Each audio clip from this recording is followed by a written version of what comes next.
Live from the Washington, D.C. area, it's the Inside Scoop. All the news that our viewers want to know. Now, here's the host. Welcome to Inside Scoop Virginia. I'm Bettina Lawton and I'm your host. And tonight we are going to talk about an issue that's really been in the news lately. Many of us have watched over the last couple of weeks, just frankly distressed with the reports about Casey Kasem. Most of us know who Casey Kasem is if you're of a certain age. So let me tell you, if you're not of that certain age, Casey Kasem was legendary for his show called The American Top 40. It was on the radio from 1970 to 2004, and he had a television show called America's Top 10 that was also on television at one point in time. And for the younger people in the audience, you would know him as the voice of Scooby or Shaggy in the Scooby-Doo cartoons. And he died yesterday at age 82. And one of the problems that was afflicting Casey Kasem at the end was something called Lewy body dementia, which was characterized in the papers as a progressive brain disorder. And we're going to talk about that tonight. We're going to delve into the world of dementia to try and shed some light on what is it, what can you do if you have it, you or a loved one have it. And we have with us tonight, we're very fortunate to have professionals with us from Insight Memory Care Center in Merrifield, Virginia. And some of you may know Insight Memory Care from its prior name, which was the Alzheimer's Family Daycare. It is a nonprofit adult daycare program that focuses solely on those with memory impairments. And so they are going to come on and help walk us through what is a very confusing, at least to me, topic. And we have with us, our first guest tonight is Joel Bednoski. He is the Executive Director of Insight Memory Care Center. And I want to thank you, Joel, for taking time out of your busy schedule to come on. Thank you for having us. So let's find out a little bit about you. How did you get into this kind of work? What's your educational background? You're a young guy, you know, you're not sort of the image of, somebody who's really interested in things like dementia or adult daycare. It's an interesting story. I have been involved in long-term care for the last 18 years. I started very young. I knew pretty early on that I wanted to be in healthcare, but I thought I wanted to be a pediatrician. And so I love kids and wanted to help kids. You went from one end to the other. I know. It's a lot of the stuff we do is very similar, but I had started my training for a pediatrician, and when I started my clinical rotations, my first one was pediatric oncology. And I walked in and saw the poor kids, getting their chemo, and I knew right then and there that was not for me. But luckily, I had been working all through college at a nursing home. I started at 16 as a CNA, and then got my LPN and was working, very closely with the residents at the nursing home, and pretty much stayed in long-term care. But when I had first started, I was 16 years old. This big guy comes in. They said, we're going to put you on the dementia wing. Really? Yep. And so I started on the dementia wing, and that's where I got a lot of hands-on experience. And for the last 18 years, I've really dedicated my time to long-term care, specifically with people for caring for those with dementia. Okay, so now, how long have you been at Insight Memory Care? How did you get over there? I've been at Insight Memory Care Center for about 2.5 years. I've been working with Insight Memory Care Center in my previous roles as administrators of long-term care facilities in a referral capacity for quite some time. And I knew the previous director, quite well. And she was about to retire. She'd given me a call and said, hey, I think you'd be a good fit. Okay, so what is the mission of Insight Memory Care? You deal with, obviously, people who have memory issues. What's the mission? What's the goal? Yeah, well, not only do we deal with the individuals that have memory impairment, but we deal with the caregivers as well. It's kind of twofold to what we deal with, but our overall mission really is to provide specialized care, support, and education for those afflicted with Alzheimer's disease and other related memory impairments, their caregivers, families, and the community through our Adult Day Health and Resource Center. Okay, and now where is it located? It's in Merrifield, but yep, it's moving. In Merrifield. It's actually right down the road from where we are. It is right off the second Old Lee Highway and Prosperity and Hilltop area. Okay. So it's 2812 Old Lee Highway. Okay, and so people bring folks to the center? Is that Yep. what they do? So typically how we work is we are open Monday through Friday, 7:30 to 5:30, and individuals with the memory impairment, their loved ones, families, or a transportation service would drop them off at our center, and then we would provide care for them throughout the day. And then they would be picked up by, again, their family caregiver or a transportation service to bring them home. Okay, and so how long has actually Insight Memory Care or its predecessor been doing this in this area? We have been in operation. This is our 30th year. We are very excited to be celebrating our 30th anniversary this year. So in 1984, Lynn Noy Simon, the founder of the organization, recognized there was a need in the Northern Virginia market and found a church that was willing to let her come in. And she started very small with a couple participants, I think 3 participants, and over the years it just steadily grew. And we are very excited. So now, you started with 3, but who is the typical person? Do you have a demographic that sort of constitutes the majority of your patients? Yeah, we have a typical person. Usually when you think of dementia or Alzheimer's disease, you think of an elderly individual. Right. Over the last 10 years, we've seen a lot more people in the younger demographic, in the 40s and 50s that have been coming in due to early onset and FTD, which is frontotemporal dementia. So our demographics have skewed a little bit. So we see some younger people in their 40s and 50s, but a majority of our participants are in their 70s to early 80s. Okay, so the early onset then is defined as somebody who becomes afflicted with this in their 40s. That's the early onset piece? Yep, typically early onset is someone who becomes diagnosed or has onset at the age of 65 or younger. But most cases that we see with early onset are people in their late 40s and early 50s. So we do have some people in our center, that are early onset as well. And the same with FTD, with frontotemporal dementia as well. Now, what is that? Because I know a number of different types of dementia, and I had never heard of this particular one. Is it uniquely an early onset kind of dementia, or does people of any age get it? Sure, with FTD? Yeah. So FTD is frontotemporal degeneration. It was just renamed from frontotemporal dementia to frontotemporal degeneration in the last year, and it typically affects people younger, but we do certainly see people that are older that it starts to affect. But what typically happens is it affects your frontal lobe of your brain, your frontal and your temporal lobe. So what you see is a change in personality, change in behavior, and also a change in speech. So when it comes down to this type of disease, there's many different symptoms that people start to exhibit. And there's many different categories of FTD as well. There's behavioral variant, there is primary progressive aphasia, there's Pick's disease, there's a variety of different types that we see. Now, most folks, when they think of dementia, think of Alzheimer's. Mm-hmm. So is Alzheimer's the biggest form of dementia? It's the most common form, yes. Okay. It makes up about 60% of people that are diagnosed with a memory impairment. Okay, so what are the symptoms? What do people need to look for if they're worried about dementia? Sure. So, it's very common where people say, "Oh my God, I've lost my keys. Do I have Alzheimer's?" Exactly. It's a little more than that. Typically when we're talking about if someone has an actual memory impairment, the first thing is if the memory deficit is really starting to impact their life on a daily basis.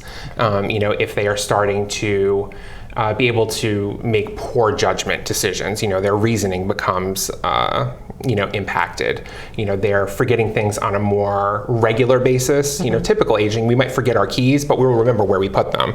Right. Someone with a memory impairment would not remember where they are. Okay. Also we would see people that start withdrawing from social situations because they know, especially in the early stages, they know that they have an impairment and they cannot cover it up anymore. So they start withdrawing, and that's really one of the big things that we see when people come to our center is that they've been socially isolated for such a long time. They started withdrawing from support or their church groups, from social clubs that they were involved in. The Alzheimer's Association has a great resource. It's called the 10 Warning Signs. signs, and it can be found on the Alzheimer's website, alz.org. And for people that are really concerned and want signs to look for, to really just use this fact sheet. It's a pretty good resource. So when we started the show, I talked about Casey Kasem having something called Lewy bodies dementia. What is that? I'd never heard of that. A lot of people have not. Lewy body dementia, it is a form of memory impairment, and it resembles Alzheimer's disease, but it has a different presentation to it. So with Lewy body dementia, it's a deposit of protein in the cortex of our brain. And so in the cortex, what we're going to start seeing are hallucinations. People with Lewy body, they'll start having visual hallucinations. Some will have auditory hallucinations. It's usually children and animals they'll start seeing. But also one other big aspect of Lewy bodies, which is a marker, is it has Parkinsonian type features. So people with Parkinson's, they typically have a tremor. You'll see the shuffle when they walk. They'll have a very flat affect where they don't really show emotion in their face. But that's typically what we'll see in someone with Lewy bodies. But usually the big distinction is the hallucinations. So if you have Parkinson's, are you likely to get Lewy body? Yes. Are they part of the same Yeah, it's part of the spectrum? same. Yep, part of the same family. And not everybody who has Parkinson's will get Lewy body, but a large percentage of people with Parkinson's do. Okay. Now I heard of something that's called vascular dementia, which sounds like it has something to do with your blood vessels or something, I'm assuming. So what is that about? Sure. So vascular dementia is a little bit different. It is still a memory impairment, but it is a result of damage to the blood vessels in your brain. So this would be like from a stroke or from a mini stroke, where actually the vessels start dying, and depending where the incident occurs in your brain, it's going to affect the individual very differently. But when it comes to vascular dementia, as opposed to Alzheimer's, vascular dementia looks like a staircase. You're good for a while, and then something's going to happen, and then you're going to drop. And then you're good, and then maybe a mini stroke happens, and then you drop. So they start to decline, and as time goes on, where the plateaus are pretty long, they start getting shorter and shorter over time. And is there a dominant type of dementia at Insight Memory Care? No, we have a pretty big variety. We do have, I would say, more FTD than you typically would see in any type of residential type setting, but a majority of our folks have Alzheimer's and vascular dementia. We do have some Lewy bodies as well. Okay, why do you have more of the FTDs than you might see in other places? I think recently is that doctors and neurologists are becoming more and more aware of what it is. It used to be very heavily misdiagnosed as an anxiety disorder. So that's what we start to see now in a social situation. Okay. Well, we are going to take a break. We're going to come back and talk a little bit more about dementia, well, a lot more actually about dementia, and the Insight Memory Care, about how you can get diagnosed, what you need to look for, and then we're going to talk about a study that was done. So stay tuned. We'll be right back. I need a job. Necesito trabajo. I would like to speak English better. Me gustaría hablar inglés mejor. I want to be a U.S. citizen. Quisiera ser ciudadano de los Estados Unidos. For over 35 years, Por más de 35 años, the Hispanic Committee of Virginia has been serving our community. el Comité Hispano de Virginia ha estado sirviendo a nuestra comunidad. Job training and placement, Capacitación, ayuda para conseguir trabajo, education for children and adults, educación para niños y adultos, immigration, naturalization, and medical referrals. ayuda para los procesos de inmigración y naturalización y orientación sobre médicos Are a small part of what we do. son solo una pequeña parte de lo que hacemos. For help, information, or to volunteer, Para ayuda, información o para ofrecerse como voluntario, contact the Hispanic Committee of Virginia, comuníquese con el Comité Hispano de Virginia, helping everyone participate more fully in American society. ayudando a todos a participar plenamente en la sociedad norteamericana.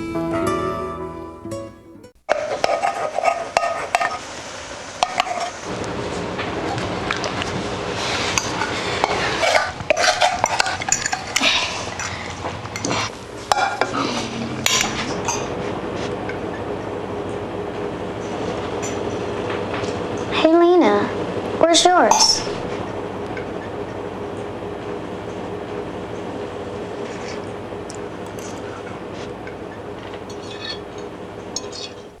Would you notice if you were missing half your kidney function? According to the National Kidney Foundation, 20 million people have chronic kidney disease, and 20 million more may be at risk and not even know it. Anyone with high blood pressure, diabetes, or family history of chronic kidney disease is at risk. Early diagnosis is vitally important. To get the whole story, talk to your doctor and visit the National Kidney Foundation at kidney.org or call for a free brochure. Because when it comes to chronic kidney disease, you might not know the half.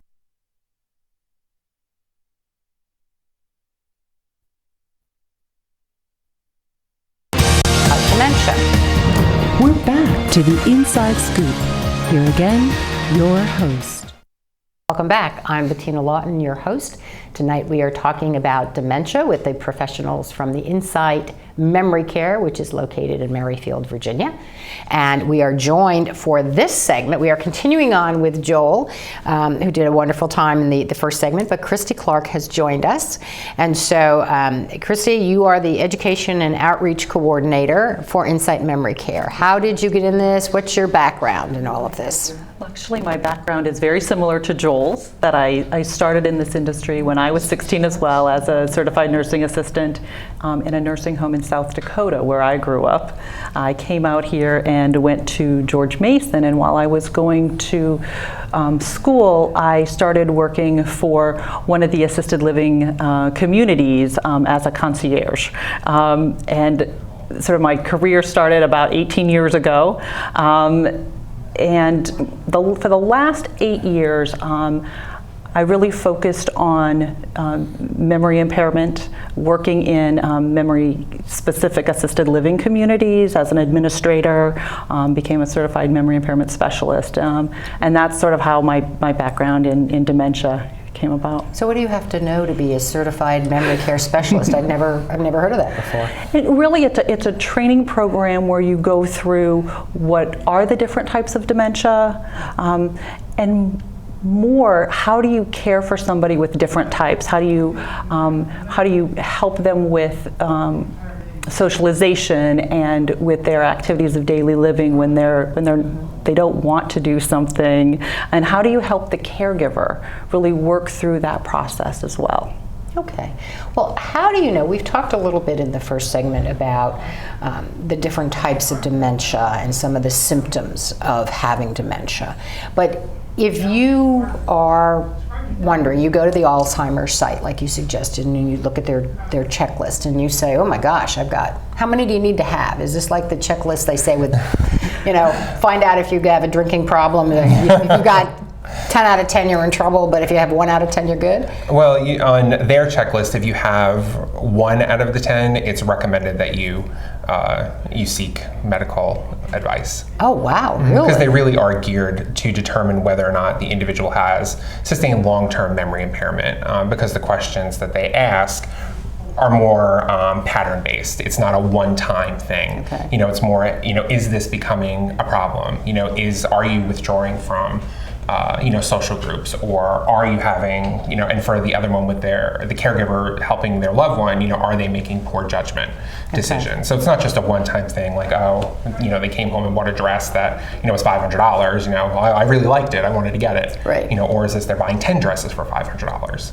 Okay. So you've looked, you've checked one. Where do you go to get a diagnosis? Are there dementia specialists you need to see, or do internists, your regular family doc? Who do you need to see? Where do you go?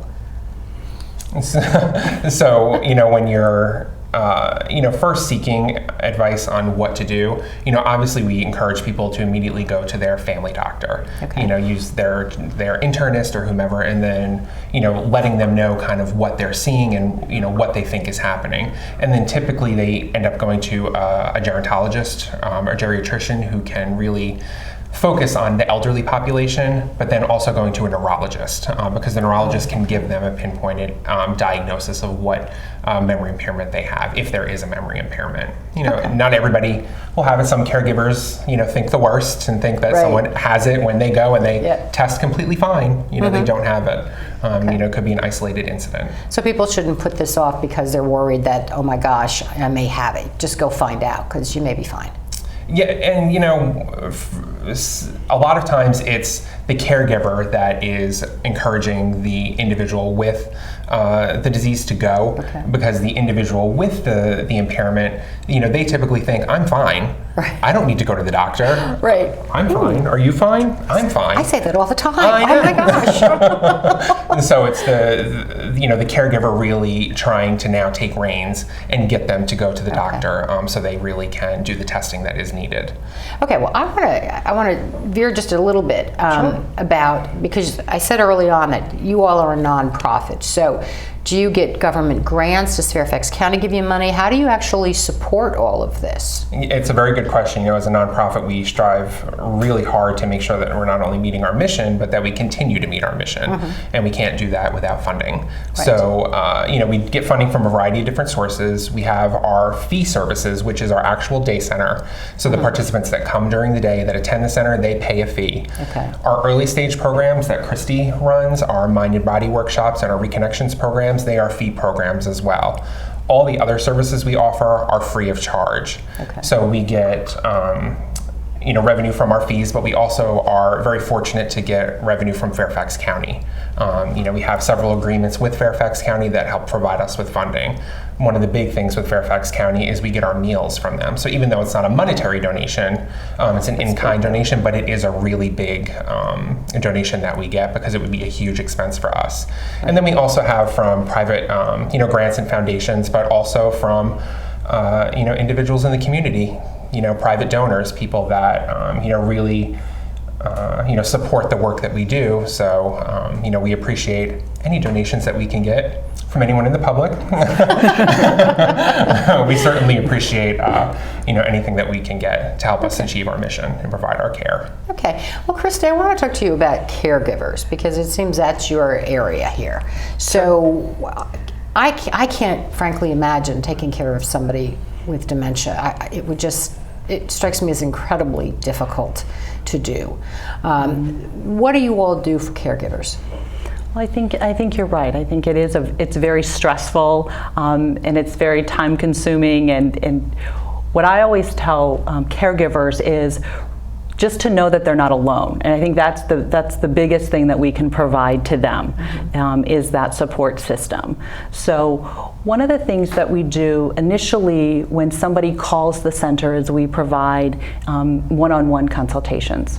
Because when you get a diagnosis of dementia, you're not quite sure what to do. And what's really nice about Insight is that we're able to provide those one-on-one consultations, so we can kind of walk them through the process.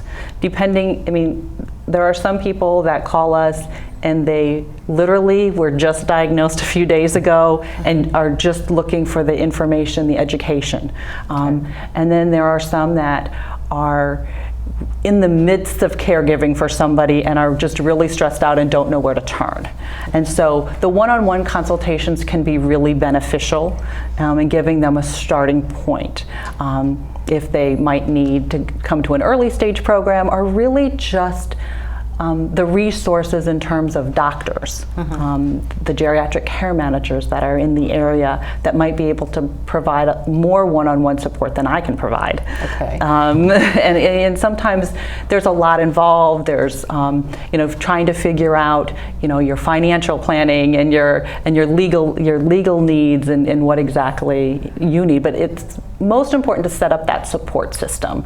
Now, is the support system available only for the people who are actually coming to the program, or do you do support groups that people can separately participate in until they get to the point where whoever they're taking care of needs to come into the program? That's a great question.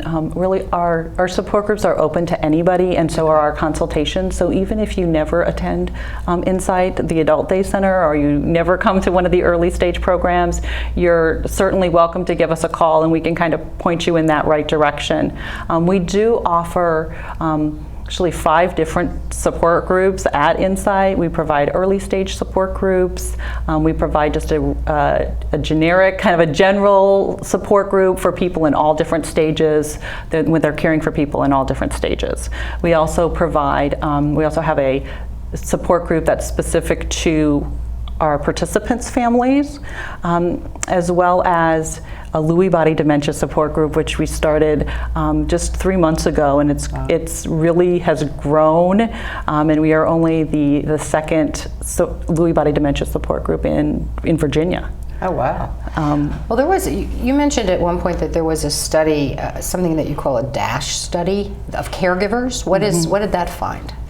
So what that found, it was a study done by Penn State University in 2012, which really looked at the stress of caregivers and the impact when their loved ones went to adult day. Okay. And did their stress level come down? And what it really significantly showed was that 66% of the caregivers' stress went down on the days that they attended adult day services. Okay, and so what impact does that have then?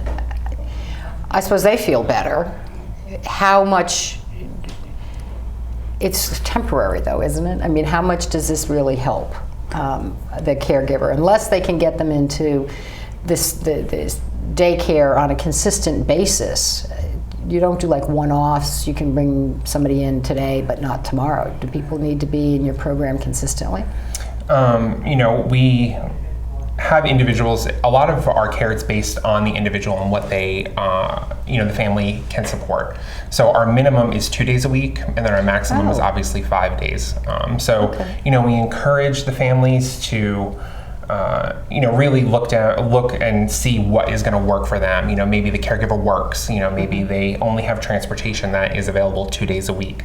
Maybe they only have, home care that can come in, 3 days a week, and they need something to supplement the other two days. Mm-hmm. So it really is based on the families, but it is really nice now. We all knew that adult day health, helped the family caregiver. Right.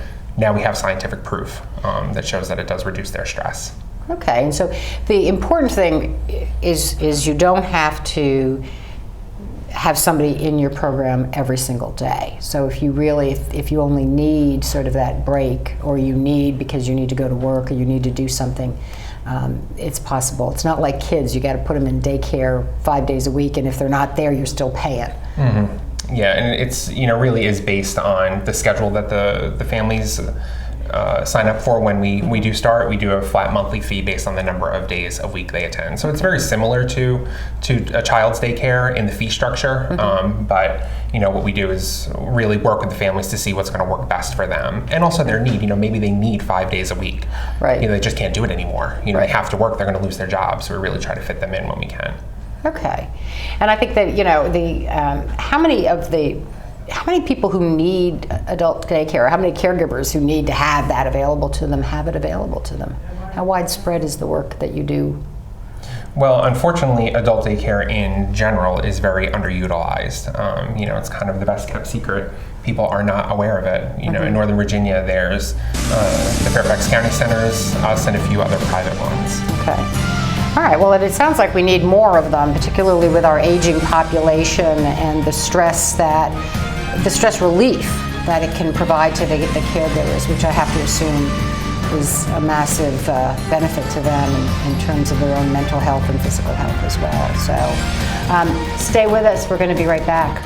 Saving for retirement might be easy for some folk, but for others, it might take a little more work.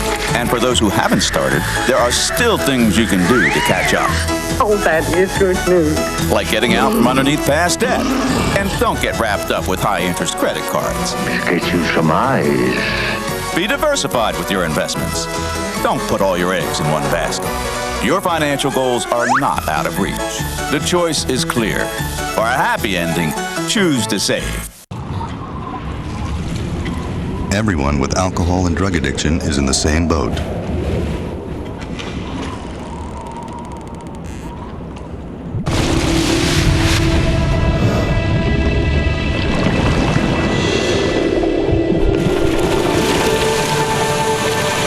With treatment, you can find solid ground.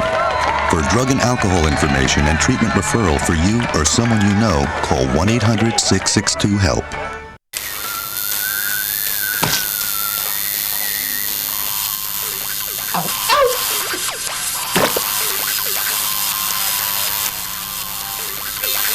Dude, are you sure you want this tattoo? Because just do it.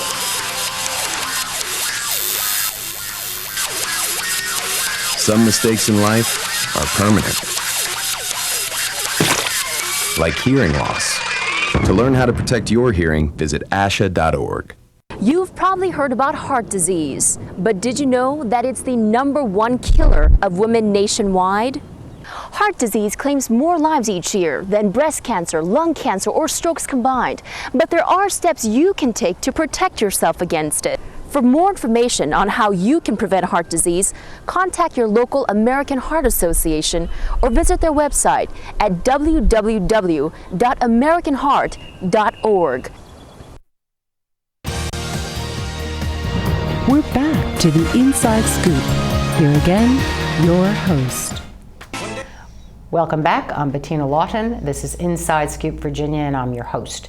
And we are back with Joel Bednoski, who's continuing, and we have now brought on Tom West. He is the chairman of the board of Insight Memory Care, and he is also with Signature Estate and Investment Advisors. He leads a team of financial professionals who aim to secure and protect the wealth for families who are facing uncertainty because of disability or illness or death, the ultimate disability. He has a particular expertise in financial planning and asset management for clients dealing with the challenge of health-related dependency. He has an innovative approach, hopefully we'll hear about it, to cash flow and portfolio management as they relate to long-term care expenses. He has been quoted in the Washington Post. Now his clients have been profiled in the New York Times. I think they upped you one, getting into the New York Times. He was identified in the Northern Virginia Magazine as a top financial professional in 2012, and he is frequently on the national news and on panels and talking about lots of things. So welcome, Tom. Thank you very much. So I want to ask you, I asked Joel, I asked Christy, I want to ask you, how did you get involved in this area? Let's see, coming out of grad school, I ended up not being able to get a job. And it ended up that at the time, the only recruiters that were calling me back were long-term care insurance, which was an awful early profession. But I ended up meeting a number of people and having a pretty successful early insurance career. Long-term care insurance in the early 90s was mostly people interested were mostly dealing with some type of long-term care challenge. They didn't understand the underwriting component in the early generations of the product. So I was meeting lots of families that were really interested in the insurance because they in fact were uninsurable.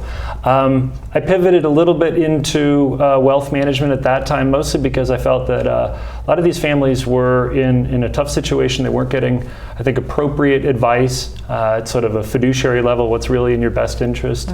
And quite unintentionally, it grew into a practice. It's a pretty thriving practice. We continue to grow pretty rapidly. And I'm proud of the work that we do and being able to contribute to community efforts like Insight. So are people now more comfortable with the idea of the long-term care, doing it earlier? I always ask my clients when I meet them, do you have it? Because people, as I say, if you wait too long, you've waited too long. You really need to do this when you can actually get it. For the long-term care insurance, the retail long-term care insurance has gone through a lot of different stages of development, and right now, unfortunately, it's in a little bit of a devolution. If you've got a long-term care insurance policy that was purchased probably prior to about 2005, it's probably a great contract. It's very unlikely that it would be in your best interest to get rid of it. But after 2008, 2009, the policies that most of the insurers were carrying weren't making the companies any money. There were a number of underwriting and actuarial challenges to the business model. So right now, the new products that are on the market for 50, 60 somethings are not as attractive as they would have been 10 to 15 years ago. They tend to be more expensive. They might be a little bit more restrictive. And unfortunately, the reality is the product that everybody wants doesn't really exist. So many families that are paying for long-term care expenses, like Alzheimer's related care in day centers or otherwise, are usually using a blend of cash flow out of savings or income. And there's really, unfortunately, too small of a percentage of the nation's and the local areas long-term care bill that's picked up by private long-term care insurance. So for audience members that have it, hold on to it. And for people that are looking for it, be careful and look around. There are a number of different types of products that might be coming to the market in the next year or two that when interest rates get a little bit higher might be a little bit more attractive. So do people who have long-term care insurance, I mean, is dementia care something that's covered, not covered?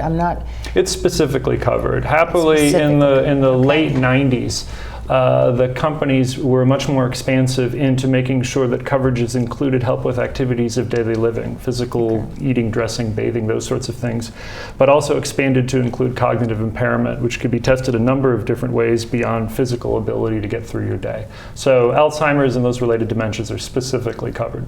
Okay. Well, since I'm asking you all this financial stuff, we'll get back to the programming stuff in a minute here. But while he's here. So while I got him on a roll here, so what about things like Medicare? People who hit 65, they get Medicare. Does Medicare cover dementia expenses? The short answer is no. I mean, Medicare is really designed to do hospital and doctor bills with Medicare A and Medicare B.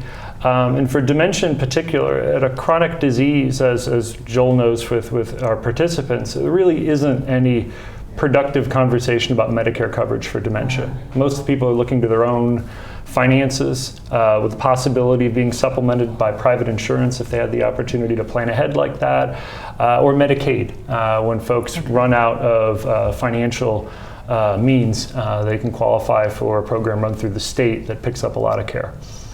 Okay, and does it actually pick it up in Virginia? We kept reading about how we needed to expand Medicaid in Virginia, and we're not doing it. So, from everything I've heard over the years, Virginia is one of the stingiest Medicare places in the country. So sure. Well, in the interest of time, we probably don't want to drift into the Medicaid political side of things. But the way that the rules stand right now, it's federal money that's given to the state. The state has a responsibility to distribute it not just to indigent seniors that might need help with Alzheimer's or other long-term care, but it's also to unwed mothers and kids and pretty much the whole gamut of health expenses. The coverage for long-term care services, by and large, for folks in our population that we're talking about with dementia, is limited to nursing facility help. The overwhelming amount of Medicaid is funneled into facility-based care as compared to community-based care. So in the interest of being productive, Medicaid's not really picking up a lot of attention for folks that are living in the community, living at home. They typically have run through the majority of their financial resources and have to make some tough decisions about transitioning to a home setting like a facility. But a lot of times people that are in facilities might not necessarily need top to bottom activity of daily living help. They might just not have the means to be able to afford care elsewhere, and Medicaid's really only picking up in nursing facilities. Okay. Well, that does not sound really encouraging, actually. Let's talk about the difference between adult day care and other care for people with memory impairment, because you hear about places that have memory units and places like that. So what's the difference between adult day care and those kinds of places? Why should one person be in one versus another? How does that work? Sure. I mean, there are a variety of services out there in the spectrum of long-term care for people with memory impairment. You have everything from adult day services to assisted living to skilled nursing to even home care. And a lot of it really does boil down to, where the individual is in the disease process. Are they, advanced? Are they in the mid stage? Or are they in the early stage? And then, what program or care is going to be suitable to help them maximize that stage where they're at. So adult day, it's really great from a socialization aspect. Mm-hmm. It really helps get the individuals engaged in the programming through cognitive stimulation, through physical stimulation, through creative type stimulation. So there's a lot of benefits to adult day. But some people might be far beyond the ability to participate in adult day. Maybe they're really just not benefiting from the program anymore, and the family caregiver is completely burnt out. Mm-hmm. They might be great when they're with us during the day, but they're still with someone else 16 hours of the day and over the weekend. Right. And maybe the family's at a point where they're just like, we can't do it anymore. So maybe then looking at an alternative long-term care residential solution, like an assisted living or a group home or even a skilled facility. But then it also really does depend on finances, mm-hmm. What the individuals can afford. Can they afford us and supplement with home care? or is it us with home care is going to equal what they would pay at a residential facility? And then really when you're looking at the facilities to figure out what facility is going to meet your needs. So there are some assisted living facilities that have memory care neighborhoods.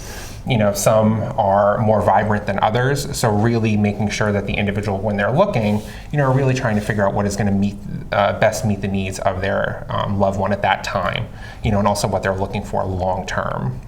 Now, do people traditionally come to Insight Memory Care when, as you say, the caregiver is just burned out? Is that, or is there some stage where if you're a caregiver, when you get to a stage, maybe you're not burned out, but there's something about the person that should clue people in to say, I would be doing this service to these folks to get them into an adult state for socialization purposes or for whatever it is. Is there something that triggers that thought? Usually when we talk about dementia care, I always say you don't shop for dementia care. It's, you don't window shop for it. It is a crisis need. Something is going to happen that's going to drive someone to look for care, specifically dementia care. But we really try to urge people who are in the early stages to get involved then, because then it really helps them come to grips with what's happening to them through the early stage programming, through the support groups, because in the early stages there's very little impact. There's still some memory impairment, but it's very minimal. Then it starts to progress. So getting them engaged early on really helps them progress and adjust throughout all the stages as they progress. Well, this may be a ridiculous question, but they have memory issues, so they come in early and they get all this knowledge. Do they remember it? How does that work? Yeah, unfortunately, dementia, it is a progressive disease. Right. There's no cure for it. It's ultimately going to result in death. But depending on the individual, again, it affects everybody so differently. So some people stay in the earlier stages a lot longer than others, and some people's abilities, are affected differently. So some people, maybe they lose the ability to speak earlier, but they can still retain what's going on around them. Especially in FTD with primary progressive aphasia, they understand what's going on. Okay, now you need to back that up. You need to back that truck up. What is primary progressive aphasia? Yeah, what is that? It is part of FTD where the individual has trouble speaking. So aphasia is the difficulty speaking. Oh, all right. Okay. So with primary progressive aphasia, a lot of times they can understand what's going on around them, and they either have trouble verbalizing what they're trying to say, they're having, or they can't recognize the words. They know what they want to say, but it's coming out very garbled, or they have a very hard time saying what they're trying to say. So some people might speak quickly, slowly, so I can say what I want to say. So it affects everybody so differently. But in the earlier stages, the mid stages, the late stages, it's really about living in the moment. It's really helping them come to grips with where they are then. You hear a lot of people talk about joining the journey.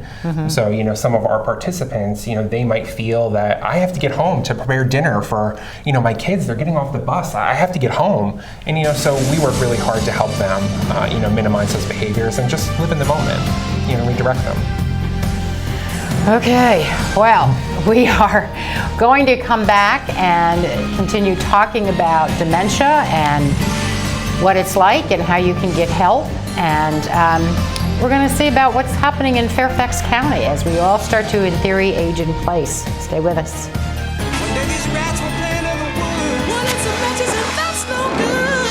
Listen to smoke before you give it a try. Only you. Don't play with matches. Don't play with fire.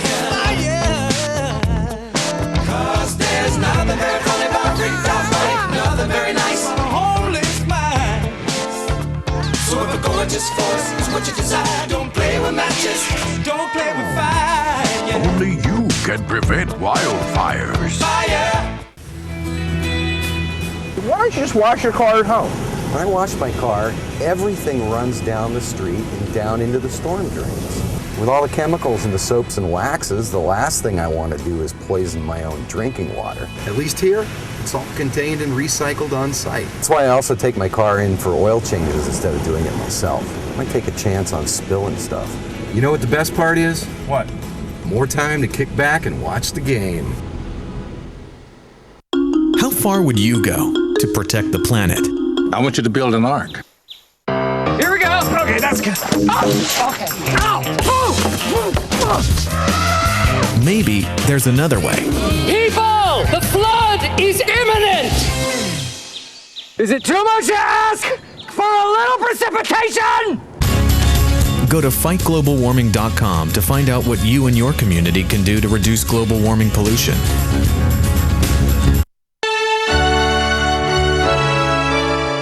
Somewhere around the world, there are men and women of the armed forces risking their lives, helping rebuild communities after natural disasters, collecting toys for needy children, tutoring kids in school.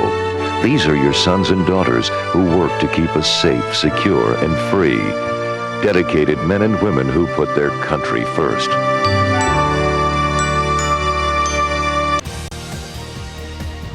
We're back to the Inside Scoop. Here again, your host. I'm Bettina Lawton. I'm your host. This is Inside Scoop Virginia, and we are talking about dementia. As I said at the top of the hour, we all started hearing about the issues and what had been happening with Casey Kasem, so we're trying to make sure that you all know as much as you can about dementia and the resources that are available here in Fairfax County for you, and the kinds of resources that you can look for if you don't happen to live in Fairfax County or near Insight Memory Care. So I want to talk about the aging of our population, Joel, or Tom, because we keep hearing about it, and Fairfax has something over 50 or some program they're starting to do, and there's something about it, we're all starting to stay here and live here. I mean, how much is the population of this area aging? The population is aging a lot, you know, in short terms. The Community Foundation of Northern Virginia 2014's Aging Report predicts that there will be a 76% increase of older individuals from 2010 to 2030. So that is a pretty big jump. Now, how are they defining older people? Is this the AARP, you're 50 years old and you're now old? Yeah, they typically look at 55 plus as elderly. That's discouraging. But that's usually the number that they use to define the elderly population. With the baby boomers coming, it certainly makes sense that our population is aging. And when we look, worldwide at just dementia, the numbers are predicted that, right now, Alzheimer's is the 6th leading cause of death, in the United States. How does it cause death? I mean, this is memory. Right, and that's a really good question. People very rarely understand how it causes death, but the way I typically describe it is Alzheimer's, it is a memory disorder. And basically your memory starts to forget how to do basic functions. You forget how to speak, you forget how to walk, you forget how to eat. Your body just starts to forget how to do basic functions and things start to shut down. And then as you approach end of life, your body, it really just starts to shut down. It enters, what they call failure to thrive stage, and your body, because of the degenerative disorder in your brain, you just don't remember how to do things, and that's typically, people will pass from pneumonia or, from another related disorder, but it all traces back to Alzheimer's disease or a memory impairment. And a lot of researchers right now are thinking that the 6th leading cause, it should be higher on the list. They are thinking that it should be, maybe 2 or 3 because of the other things that people are starting to die from that they're not tracing back to the actual diagnosis of memory impairment. Okay, well, all right, because I couldn't figure that how memory was causing folks to die. Or Yeah, and it's a common question that people ask. How does Alzheimer's, cause death? And that's in very simplistic terms. That's how it causes death. But we also see, for the aging population. Specifically with memory impairment, in the United States, 5.2 million people, according to the Alzheimer's Fact and Figures, have this disease. 1 in 9 over the age of 65, they're afflicted with this disease as well. So not only is the population aging, but we're also starting to see a huge increase in the number of diagnoses of memory impairment. We're also starting to see, from the Alzheimer's Disease International, they're predicting that the number of people in the world with Alzheimer's will double by 2030 and triple by 2050. Good Lord. And that's 17% higher than the 2009 predictions. Are we actually prepared for this? I'm thinking not. Short answer, no. It is an issue that is not at the forefront right now, but a lot of organizations, such as like the Alzheimer's Association and the Alzheimer's Foundation of America and the Frontal Temporal Degeneration, the AFTD, Lewy body, they're really working to raise awareness and push for research to figure out what is going on, with these diseases and figure out how to come up with a cure. Well, except for the version of dementia, which you said is like little strokes. It's I guess it's the vascular one. I mean, what's causing the dementia? I mean, other than is it increasing at the same rate of the population, or are we seeing more of it? What's the whole cause of this? There are two big factors that we see from a demographic standpoint, and the short answer is aging. If you look at advances in medical technology and interventional care and the way that hospitals are able to save people, imagine that medicine is doing a better and better job of curing diseases that kill you quick. So as we move through heart disease and polio and starting to make some progress on different kinds of cancer, what's left with a population that can age through health threats that previously might have killed you at younger ages, you move into the demographic where one of the most often cited statistics, half of the population age 80 and over is exhibiting some signs of dementia. So while it is accurate, unfortunately, that dementia ends up killing people in terms of being a cause of death, there are plenty of people with dementia that have all sorts of comorbidities with other medical conditions. So you've got challenges with those as well. And not everybody with dementia dies of dementia. Sometimes another diagnosis catches up. Very true. And what is Fairfax doing to meet this? Is there anything going on in Fairfax itself where they're actually getting ready for this?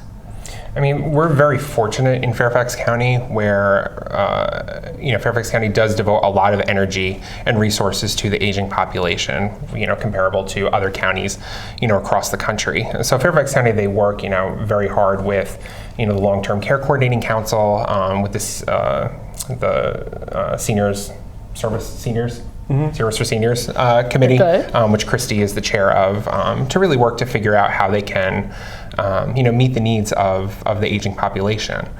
So the county is very, very active in trying to help, individuals that are aging and provide services and resources for them. So we're very fortunate. It's fair to say that residents in the county tend to be better positioned than in other areas of the country for a number of reasons. If you have a more affluent workforce, ones with more likelihood of federal or military pensions around here. You also have a more educated population around here across the whole spectrum of aging. So, with a higher level of education, you have a higher likelihood of going to the doctor regularly or of exercising or taking your medicines on time. So, in one measure, Fairfax County is healthier and wealthier and perhaps better positioned, but on another measure, the things that you do to stay healthy, in fact, aid you into the demographic where your likelihood of developing some type of dementia help increases. So it's an irony of success when you're managing your health with aging. Doesn't sound great. So let me ask you, you say Fairfax is doing some things. When Christi was here, she was talking about the different support groups and things like that. How can people find out, or how do you reach out into the community to let them know what you all do? Sure. We, reaching out to the community, we do a variety of things. Through the Fairfax County, we advertise our caregiver education classes through the Golden Gazette, but we also do a lot of electronic media as well. A lot of newsletters, a lot of updates. We use social media as well, such as Facebook, to really help push our messages about what's going on. We do a lot of mailings. We do a lot of outreach. Christi and our program manager Lisa are very frequently out in the community talking to our community partners, about what's going on at the center or what's going on from an education standpoint, to really help push the word as to what we do. And we encourage a lot of people to visit our website to be able to gain some resources from there. What is your website? I was going to ask you that. Our website is www.insightmcc.org. Okay, MCC, Insight. InsightMCC.org. And is Insight that Memory how Care Center. they find you on places like Facebook, or if they want to follow you on social media, is it the same name? Yep, so if they want to follow us on Facebook, we have the icon right on there. If they go to Facebook and just look up Insight Memory Care Center, they'll be able to find us and be able to follow us on Facebook. Okay, now you had said something earlier about a dementia tour that you're doing? So yes, on Saturday, June 28th, we are doing a caregiver boot camp. It's very exciting. Okay. Tom is going to be part of our caregiver boot camp, and this is geared for individual caregivers that have a loved one that really are trying to figure out what to do in order to prepare their future. So we're having Tom come in, and Tom's going to speak from the financial aspect. We're having an elder law attorney come in as well, Judy Mitnick, and we have people from the Inova Memory Center. They're coming in to discuss. We have a neurologist coming in. So we have a lot of resources coming in to help the caregivers become more informed. But then one of the highlights of the day, we're actually doing a virtual dementia tour. And a virtual dementia tour is an exercise that puts the caregivers in the shoes of the loved one with dementia. So it gives them the exposure from a sensory experience, from a cognitive experience, from a physical experience. It really puts them in the shoes so they can understand, especially if their loved one has behaviors, why they might have these behaviors, what is the underlying reason behind it. But then, the ultimate goal is to help give them insight so we can help them better respond to their loved ones when they're exhibiting these types of behaviors. It gives them just a better level of understanding. So is this like a virtual reality game? I mean, how do you do this? Don't want to give it all away, but no, you actually come in and we set up a room, and there's all these stations in the room, and the individuals, they wear some garb before they go in, and there's some glasses that we put on and some headphones to simulate some of the noises in the background, and then they're given a list of instructions. And then they go in the room. But typically we do a discussion before, there's a questionnaire, and then we do a discussion after with the entire group, because it really gives people, people that are going into it, they think, oh yeah, I totally know what dementia's like, I know exactly what it is, and then they come out and they're like, I have no idea. And is this available to anybody who is interested in doing this? Yep, this is open to the public, so we are limiting to 25 people. So if anyone is interested, please visit our website or contact us, at 703-204-4664, so you can register for the caregiver boot camp. Okay, and that's June 28th. Saturday, June 28th. Okay, and then you have a 30th anniversary thing coming up, right? What is that going to be? Sure. So as I mentioned, at the start of the program, that we are in our 30th year. So we have a lot of things this year geared towards our 30th anniversary. So on July 24th from 4 to 7, we are actually having a 30th anniversary celebration that's open to the community. So our goal is to be able to have people from the community come in to visit our center to see what we are about. People often hear what we do, but it's very different when you hear it than when you actually see it. So people can come and they can see all the different therapeutic things that we do, such as our music and memory program. They can see our multi-sensory environment. They can see the different types of creative things that we do with our participants and how we handle a lot of the behaviors. Well, I do want to encourage folks to go to that on July 24th. I have visited the center. It was incredibly impressive. So do go. I want to thank both of you for coming and talking about it. This is an incredibly difficult topic for a lot of people to deal with. And when families find themselves in this situation, it's good to know that there's some place that they can go. So thank you so much. Thank you. You're welcome.